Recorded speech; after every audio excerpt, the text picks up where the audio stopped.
Welcome to another edition of Taking the Reins. It's wonderful to welcome you here to the Pocket Power Room at Hollywood Bets Kenilworth. And it's a great privilege to welcome Lunga Gila, the newest addition to the Cape training ranks. And he's had his first runners already, but this is chat about the life and times and some of the memories and what brings Lunga to Cape Town, some of the horses that he's got, some of his aspirations, etc. Lunga, thank you so much. Welcome to Cape Town. Wonderful to have you here. Thank you so much for your time, first and foremost. Tell us a little bit about Lunga. Where are you from? Where's your background?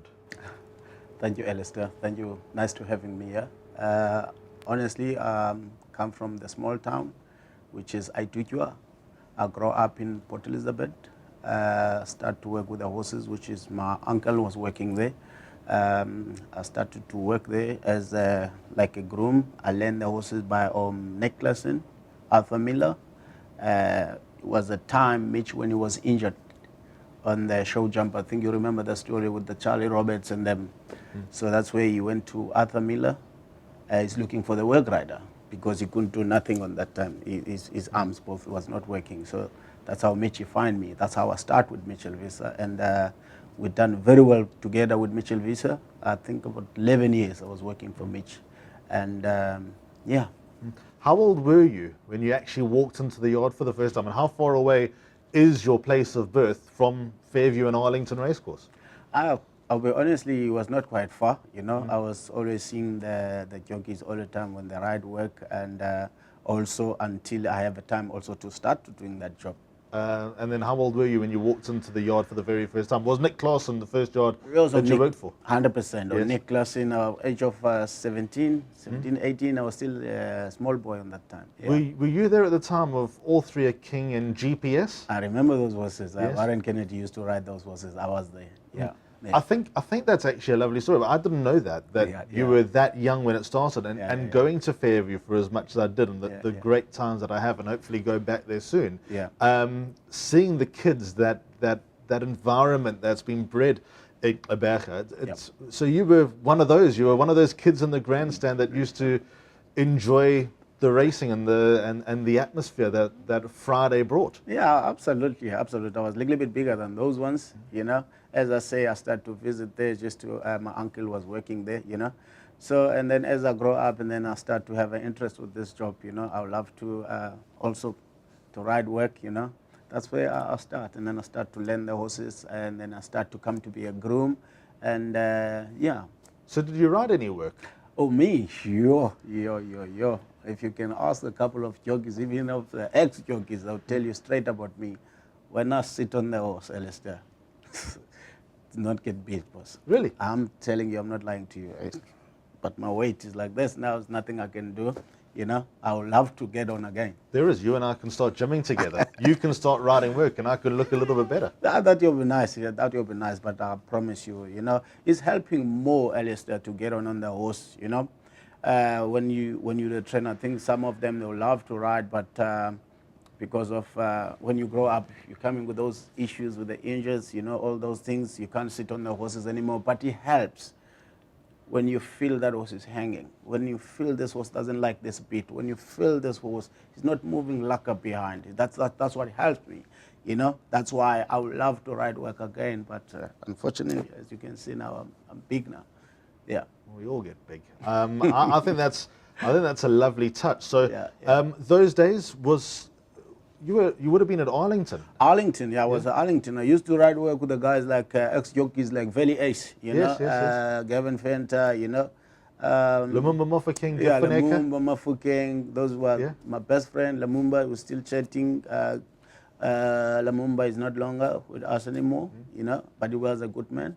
So yeah, we grew up together with those guys. And Arlington, of course, had its quirks. That must have been quite a nursery, because obviously I remember it as a racetrack, not a training centre. I got involved in the game after that. But those undulations, the hills that you had to negotiate, that probably chiseled 100%. A lot of jockeys back then. 100%. I'll be honestly, it's a race course you guys have here, what you call a Durbanville. Yes. Every time it reminds me Arlington, you know, on that short straight. And I think if the horses are performing nicely, I think I'll do well there at what you call it at Durbanville. Yeah, I really like it. School days, how was that for you? Were you like me, turning up to school with a race card in your pocket, desperate. I mean, I was a KZN boy, so desperate to go to Greyville or Clarewood during school on a Wednesday. Were you the type of guy that sort of you were craving Friday to come? That horses and racing was 100%, 100%. I must be honest with that, you know. And I didn't have that much at school because all the time now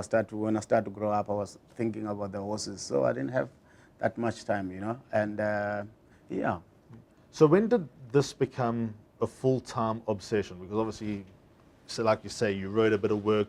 You had gone through the rigors of school. Rigors probably the wrong word, but you'd gone through school. Was it a matter of finishing up or drawing that line in the sand at school and going straight into the yard despite your background at racing? No, I'll be honestly with you. My parents, my mom, my father, both of them. This one, he want me to be a cop. This one, he want me to be a teacher. You know, most when you grow up, you got a dreams with your child, but it didn't work that way. You know what I mean? It didn't work that way. So that's why I end up like working with the horses. So Aberge is one thing. You obviously started there and you've just come from there, which we'll get to in a moment. Which other centres and which other trainers did you work for? Was you spread your wings out of the Eastern Cape not so long after that? Tell us a little bit about that experience. You were in Durban, you were in Joburg for a while. So what came first after Aberge? When I was working for Mitch, that's where I started with a stable employee. I started to have my assistant trainer when I was starting with Glenn Coutson to work.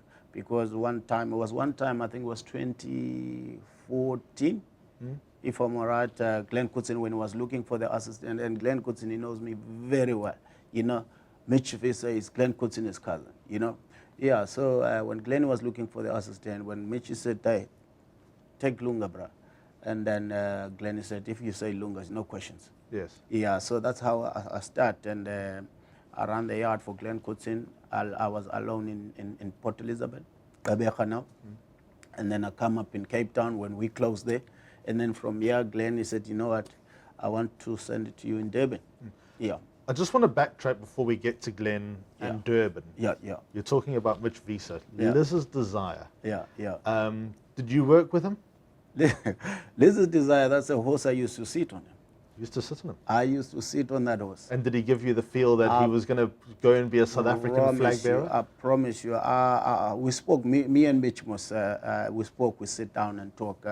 I tell Mitch straight, and after you won the derby with Simanga Kumalo in PE, I said, you know what, Mitch, I think you can take a chance to take this horse to Cape Town or Durban, one of these provinces, and just to see. I think this horse is good. Very, very is a good horse, because you can feel it when you work those horses. You know, when you work it, when you let it go, they're talking to you when you're on his back, you know.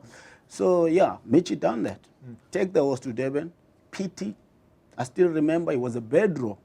He should won that race in Durban. It was a bad draw. So yeah, he ran a good race. That's why Mark Cook pick up the horse. Hey, this horse he can run. How much did you learn from Liz's Desire? Because, you know, we talk about you learning from Mitch Visser, Nick Claassen, Arthur Miller, Glenn Coutson, and various others.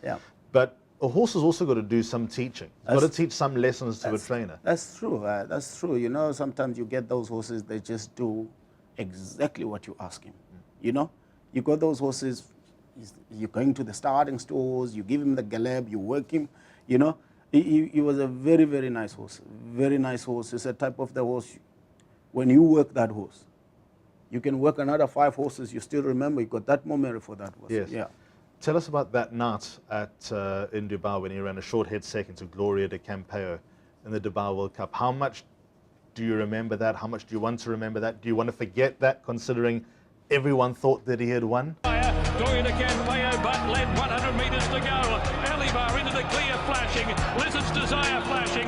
Gloria de Campeo in front. Lizard's Desire lunging, and it's tight. Lizard's Desire lunged to Gloria de Campeo. It's a nose finish in the Dubai World Cup.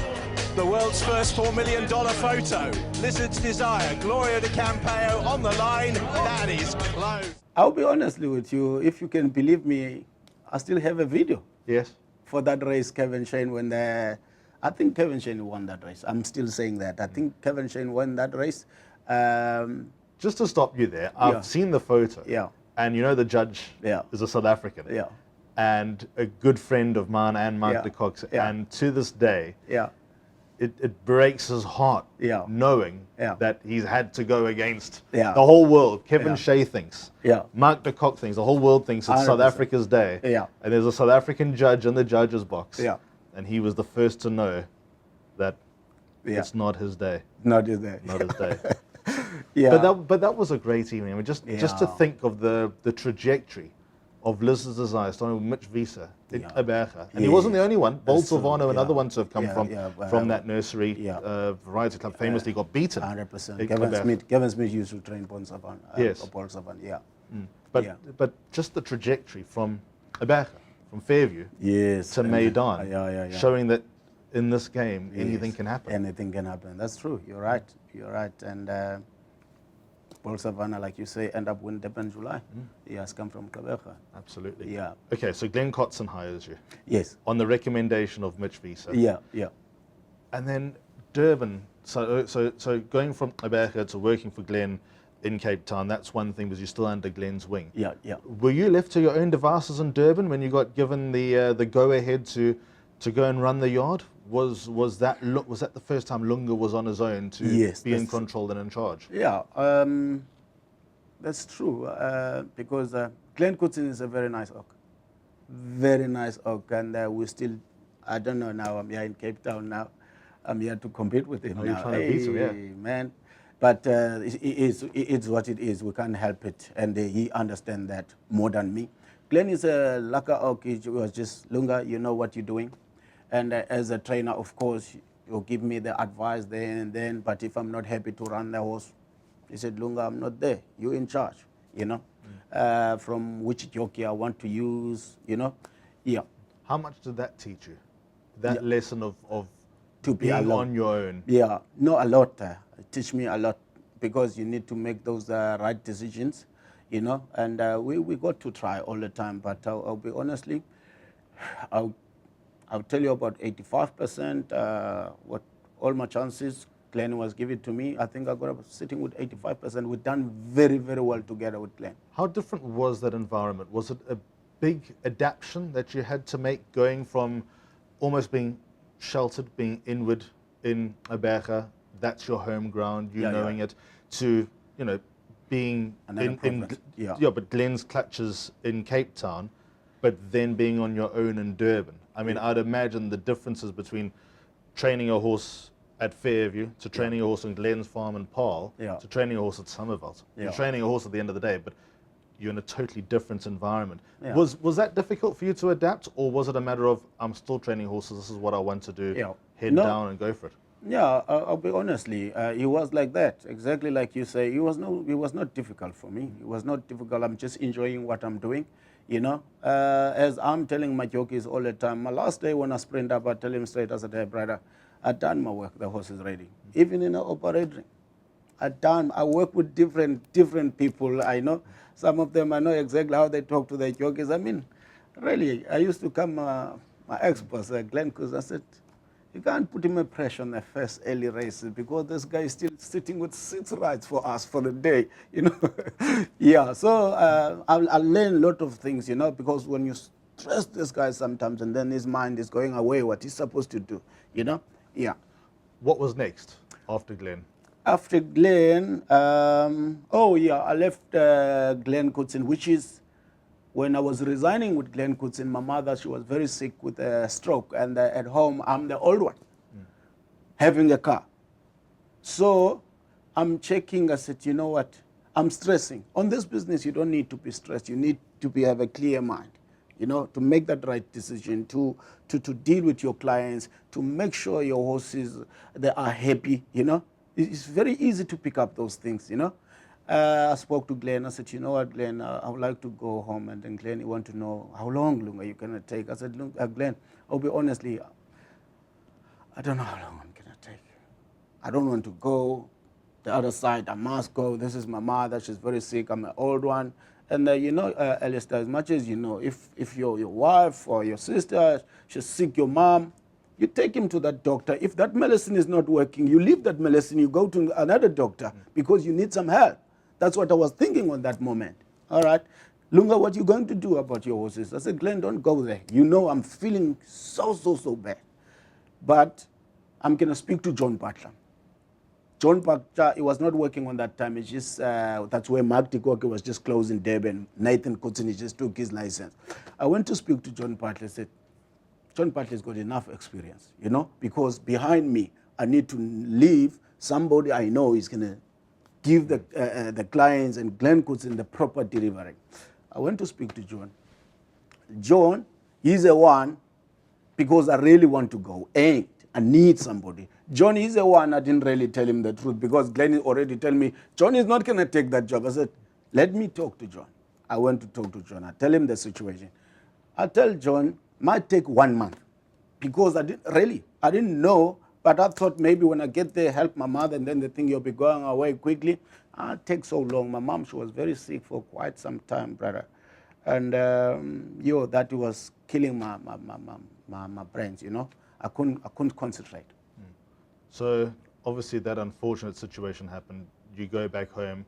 How long did it take you to get back involved in the horses? I think it was only 2 years.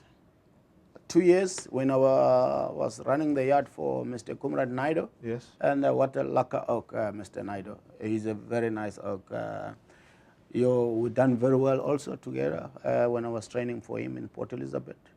When I closed, that's where I was just took my license, having an offer in Joburg to the, I'm sure you read about the story, to the owner Manu Pandaram. Yeah, but unfortunately the plan didn't go as we want, you know. And then I said, you know what, if the plan is going to go like this, let's better cut this now, not to go further. That's how I left in Joburg. And so when I come back from Joburg, I just start to call my owners, tell them, hey, I got my license now, please, man, I need the support. Then they know me, you know. And that's how I started last year in January to train for myself in Gqeberha. So just over a year. Yeah. And the winners started streaming through very, very quickly. Yeah. A big tip in the hat to you, because to kick off, hit the ground running, it's one thing to be doing it in someone else's shadow, to be doing it under Comnado, to be doing it under Glenn Kotze. Yeah.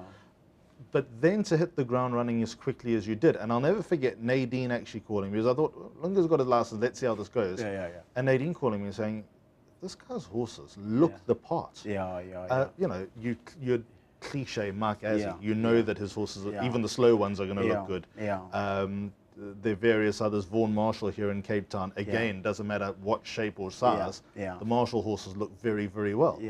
And you almost got that type of reflection in Gqeberha, that a Lunga horse looks really well, even the bad ones. What do you put that down to? Is that teamwork? Is that good grooms? Or is that high standards on your side? I think, I'll be honestly, I think that's teamwork. And I really like to be sure my guys, they're very happy. And I think it's only also the small things you need to done there. You check calling also to the food, you know. You don't eat what you don't like. That's what I'm checking to my horses, you know. Yeah, things like that. It's not a big thing, it's just the small things. Make sure the guy is cleaning this horse is also happy, you know. If he's got a small problem, he must come to you, you know. Can you remember your first winner? Yeah. Yes, in Port Elizabeth. Under your own name, yes. Yeah. It was Zuza's Magic. What you call it? Ryan Manga was riding for me there. To the outside is Bouquet, and then comes Emily Spirit, but it's Quinanza in front. On the outside is Bouquet, and Vizo's Magic is starting to work magic in between runners. Vizo's Magic to the outside is Open Secret, and Vizo's Magic. Vizo's Magic, Open Secret, very close. This day is a big day for me. Thousands of people, they're watching my runners today because they really believe I can do it. I won't say only Eastern Cape, I'll say Cape Town, Joburg, Durban, you know, they all believe I can do it, you know. And thank you guys for the support. How did you feel that day? Because I know what a popular man you are around the country, especially back home in the Eastern Cape. I can imagine Fairview coming alive. I'm telling you, they're screaming there. I was very happy also. I was very happy, you know. And I have 2 runners on that day, Settle the Dust and Zuzu's Magic. The other one was in the first race, the other one in the last race. I ran second on the first race. I won the last race. I must say it was a good day for the starting. I was very happy, very, very, very happy, yeah.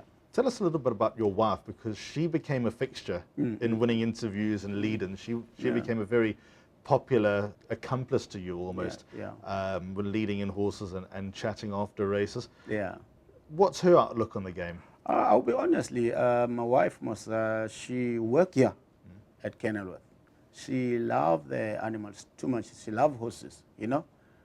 She liked to walk with the daughter, just to walk around with the horses. She loved the horses. I think she's got that passion for this job. Does she come down to Cape Town as well? She's right here with me, yeah.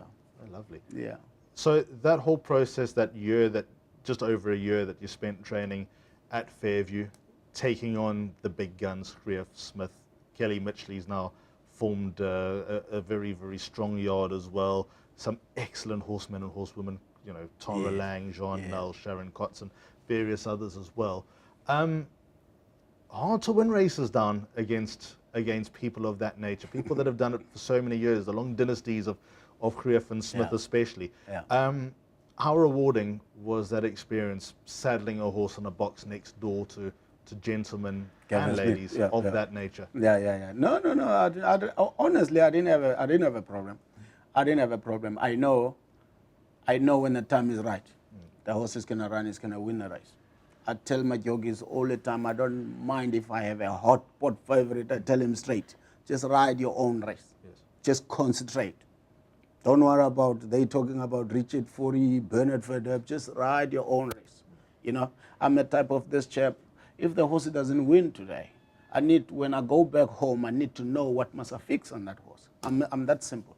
Yeah. Even if a horse ran an absolute cracker and you thought you had the horse in the best condition, but a better horse beat you, how do you feel after that? Is it a matter of just taking the loss that you ran a great race beaten by a horse that was better than you on the day, or is there still that little bit more that you believe you can get out of them? No, I'll be honest now, you're reading my mind, because me, when I get beat, I go back at home and then fix, you know? Go back at home and then check what I didn't done, all those things, check with my homework, and then... So you're a perfectionist? Fresh up my horse and then go back box again. Brilliant. Yeah. When did Cape Town become a reality? When was the first advance made? Yeah, that was last year, beginning of December. I come down here, I sit with my owner here, Mr. Craig Bottles, and then he tell him, I said, hey, Lungs, I got a horses, man. I like to give it to you. I was chatting also, first time I was chatting with Justin from Mark. I tell him, I said, hey, the big man, he would like to see you on this side. I said, no, not a problem. And then I come, we sit down with the meeting. The meeting, it went very well. And yeah. So other than Greg Bortz, which other owners have come to the party? Oh, yes, I got Anthony Delpech with his team, Hollywood Syndicate.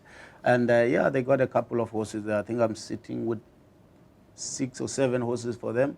Yeah, they're nice horses, promising.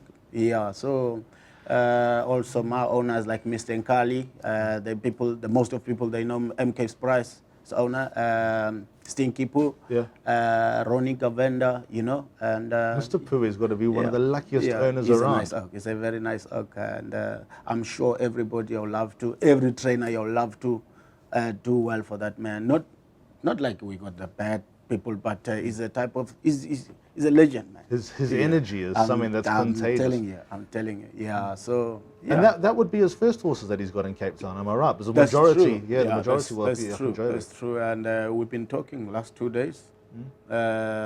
He's got a horse. He was just running yesterday. What's the name? No, we talked not last 2 days. In the baby race, The baby race. Bright Future is owning 40% on that horse. So yeah, we're planning to send some more horses on this side. You know, yeah. Need to bring him down and show him Hollywood bets. No, you come. We discussed the PT on that day. I don't know if I'm saying the right thing. The tickets are sold out. You want to come for the big day here? Now, when we chatting, he said, Lunga, the tickets are sold out. I said, Aish, sorry, boss, and then I'm still new. Yeah, I don't know which one to touch, Well, the yeah. good news is that the Yeah. Met's not going anywhere. The King's Plate's not 100%, going anywhere. 100%. There are lots of Yeah, King's Plates that's and true. lots of Mets that he can come That's true. to. That's true. But bring him anytime. He's welcome. More than welcome. Everyone's welcome for what that's- it's worth. that's true. So those are the people that, your main supporters, plenty more, hopefully, around the corner and a lot that are still involved.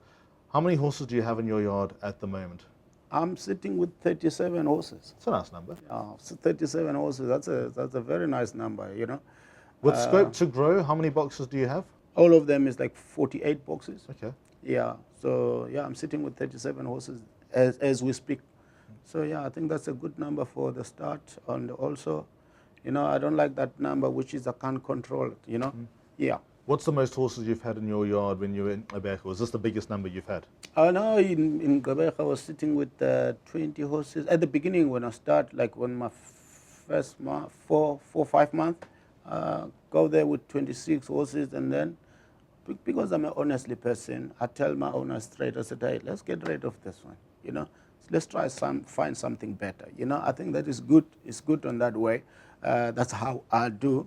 Yeah, so and then I end up cut 20 horses. It's quite tough to run the yard with 20 horses, got the things you need to get, feed, boys' wages, rents, farriers, yeah. But I was surviving. How are you finding Cape Town? How are you finding Futura Park? Because it's different out at Futura Park in terms of the tracks being a lot heavier than anywhere else. How are you adapting to what would be something that you've not seen before? I'll be honestly, I was shocking when I see the scent there. Yo, it's quite heavy, huh? It's quite heavy there, but I can see the trainers here, they don't mind, they work because they know, they used to.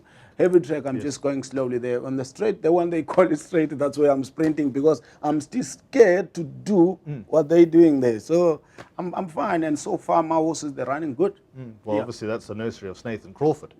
Yeah. So they know how to train winners out there. They know how to 100%. train grade 1 horses out there. 100%. You know how to train, so Yeah. it'll all come together. They got a number, of course. They have to train there. Yes. Yeah. What are your aspirations? Is it to compete competitively? Is it to have grade 1 winners? Is it to have grade 1 runners? Where do you see yourself? Let's say 3 years down the line, and Lunga's now established. What do you want to have achieved? I'll be honestly with you.